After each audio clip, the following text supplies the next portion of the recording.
ये जो नवाज शरीफ, जरदारी, ख्वाजा आसिफ, खुर्शीद शाह, साद रफ़ीक, ये जो सोने के अंडे खा के, और मेरे ख्याल में 5 साल के बाद पाकिस्तान को मैं आपसे यही कह रहा हूँ कि डॉलर जो है वो ऊपर नीचे जाने से फ़र्क नहीं पड़ता। लोगों को चाहिए कि लोग ये चाहते हैं कि ये जो मुर्गियाँ जिन्होंने सोने के अंडे खाए हैं और अब कुड़क होकर बैठी हुई हैं, इनका एहतसाब होना चाहिए। मिड टर्म इलेक्शन की बात कि हमने 18 बिलियन जो रिजर्व थे वो हम छोड़ के गए थे, इन्होंने बेड़ा गर्क कर दिया मशीद का। अब सिर्फ 8 बिलियन जो है वो रिजर्व रह गया है। तो क्या आप एग्री करते हैं इस बात? मुशाहिदुल्लाह खान साहब ने सिर्फ PIA को जो है वो खाया है, बाकी जो उनका पूरा ख़ानदान ने जिस तरीके से जो आपने देखा है कि आप लंदन वालों को तो सबसे बेहतर पता है कि किस तरीके से इन्होंने PIA के ऊपर और बाकियों के ऊपर जुल्म किया। मिड टर्म इलेक्शन का बताएं, क्या था वो? नहीं, वो तो सवाल था ना, यही तो मसला होता है जो सवाल के बगैर खाली जवाब दिखाते हैं। वो सवाल था कि अगर सूबा नया बनेगा ये साउथ पंजाब तो क्या नया इलेक्शन होगा, तो उन्होंने कहा नया इलेक्शन हो जाएगा। वो तो खैर जाहिर है इलेक्शन का क्या इम्कान है, कोई इम्कान नहीं है इलेक्शन का।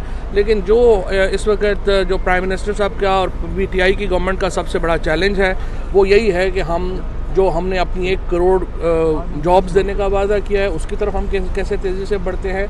एहतसाब का जो वादा किया है, एहतसाब के ऊपर जब हम कहते हैं कि चोरों और डाकुओं को जो है वो ज़रूर सज़ा होनी चाहिए, आपने देखते हैं कि अपोजिशन जो है वो बिल्कुल ऐसे वो कुड़क मुर्गी की तरह मुंह सुझा के बैठ जाती है। तो साहब 20 निजी दौरों पे 25 करोड़ से ज़ायद मियाँ साहब की आज जो शहजाद अकबर साहब ने जो आज बताया है, तो क्या इस पे एक्शन लेंगे? मियाँ साहब होगी उसकी मज़ीद तफसीलात मेरे ख्याल में अगर सिर्फ ये मियाँ साहब और जरदारी साहब और ये जो 5-7 करीब के हैं, इनके लिए एक ऑर्डिनेंस हम ले आएँ और ये कहें कि 3 महीने के अंदर जस्टिफाई कर दे जो अरबों रुपया इनके पास है, वरना वो कैसे हुकूमत ले ले, तो ही हमें मेरे काफ़ी कर्जे नहीं लेने पड़े। पिछली दफा जब आप आए थे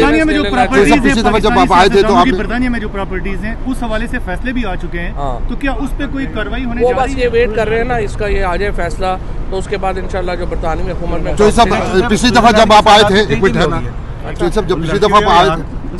दफा जब आप आए थे तो आपने कहा था 800 करोड़ रुपए जो यहाँ हैं जो चोरी किए हुए वो यहाँ के बैंकों में मौजूद हैं, तो क्या इस दफ़ा आप उस पर कुछ करेंगे? इस दौरे के दौरान शहजाद ने कहा था 800 करोड़ का यहाँ पे है कि यहाँ पे जिस तरह से आगे फरीद ने पूछा है, जो प्रॉपर्टीज़ यहाँ पर हैं उनकी कीमत बिलियंस ऑफ डॉलर्स है, वो पाकिस्तान की प्रॉपर्टीज़ हैं, वो मेरी और आपकी प्रॉपर्टीज़ हैं, और उसके ऊपर हम वेट कर रहे हैं कि ये जो ही ख़त्म होता है हमारा मामला, तो उसके फ़ौरन बाद आगे करतारपुर बिल्कुल सीधा साधा मसला है। और आपके सामने जो सिख कम्युनिटी लंदन में है उसका आप रिएक्शन देखें, वो बहुत खुश है, तो इसलिए बहुत बड़ी स्विट्जरलैंड के साथ ट्रीटी जो है साइन हो गई है। बाकी कुछ बातें फिर कल के लिए भी छोड़ रखीम। सबसे पहले तो लंदन जो है वो आज आया हूँ, एक यहाँ पे इंस्टीट्यूट ऑफ स्ट्रैटेजिक स्टडीज़ है जो एक बड़ा इन्फ्लुएंशियल थिंक टैंक है, उन्होंने इनवाइट किया था तो उसके लिए आया हूँ। लेकिन उससे ज़्यादा अहम ये था कि आपको मालूम है कि हमारा जो मेरी कॉन्स्टिट्यूंसी है जेलम के बहुत लोग यहाँ पर हैं, उनका शुक्रिया अदा नहीं कर सका इलेक्शन के बाद। तो बुनियादी मकसद ये था कि मैं अपने दोस्तों का यहाँ पे जिन लोगों ने मेरे लिए पूरी कैंपेन की उनका शुक्रिया अदा करूँ। तो यहाँ पे इंशाल्लाह 2-3 दिन जो है ये गुजारूँगा, और इसके फ़ौरन बाद जो है वो टॉक शोज़ हैं, फिर अपनी पाकिस्तानी कम्युनिटी से भी मुलाकात है। और जिस तरह से ओवरसीज़ पाकिस्तानीज़ के दिल इमरान खान के साथ धड़कते हैं, तहरीक इंसाफ के साथ धड़कते हैं, अब वो वक्त आया है कि उनको जो तवक्कुआत हैं वो उनकी पूरी हों। और आप देख रहे हैं कि इंशाल्लाह पाकिस्तान के अंदर जिस किस्म का माहौल चल रहा है और जिस तरह से वहाँ घबराहटें हैं कुछ एहतसाब के नाम के ऊपर, उस ही ओवरसीज़ पाकिस्तानी खुश होते हैं।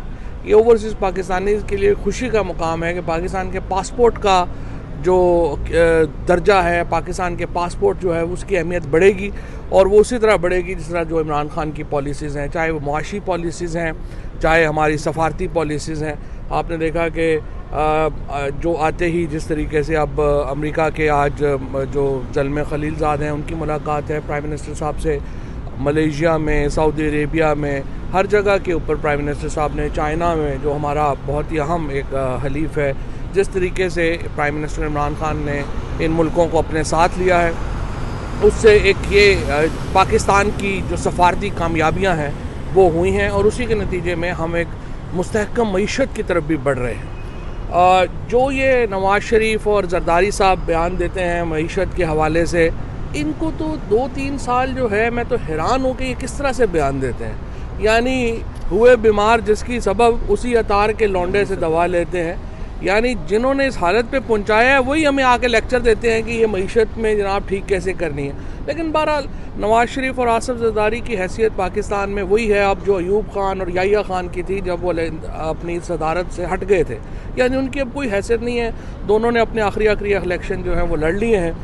हमारा जो चैलेंज है कोई सियासी चैलेंज पीटीआई को है ही नहीं है। यहाँ पर पीएमएलएन और जो पीपल्स पार्टी है वो तो उनके अपने बखेड़े इतने ज़्यादा हैं कि वो हमारे लिए कोई पॉलिटिकल चैलेंज नहीं है। हमारा सबसे बड़ा चैलेंज अपने वो वादे हैं जो हमने किए हैं जिनको हमने पूरा करके दिखाना है, वही हमारा जो है वो असल चैलेंज है।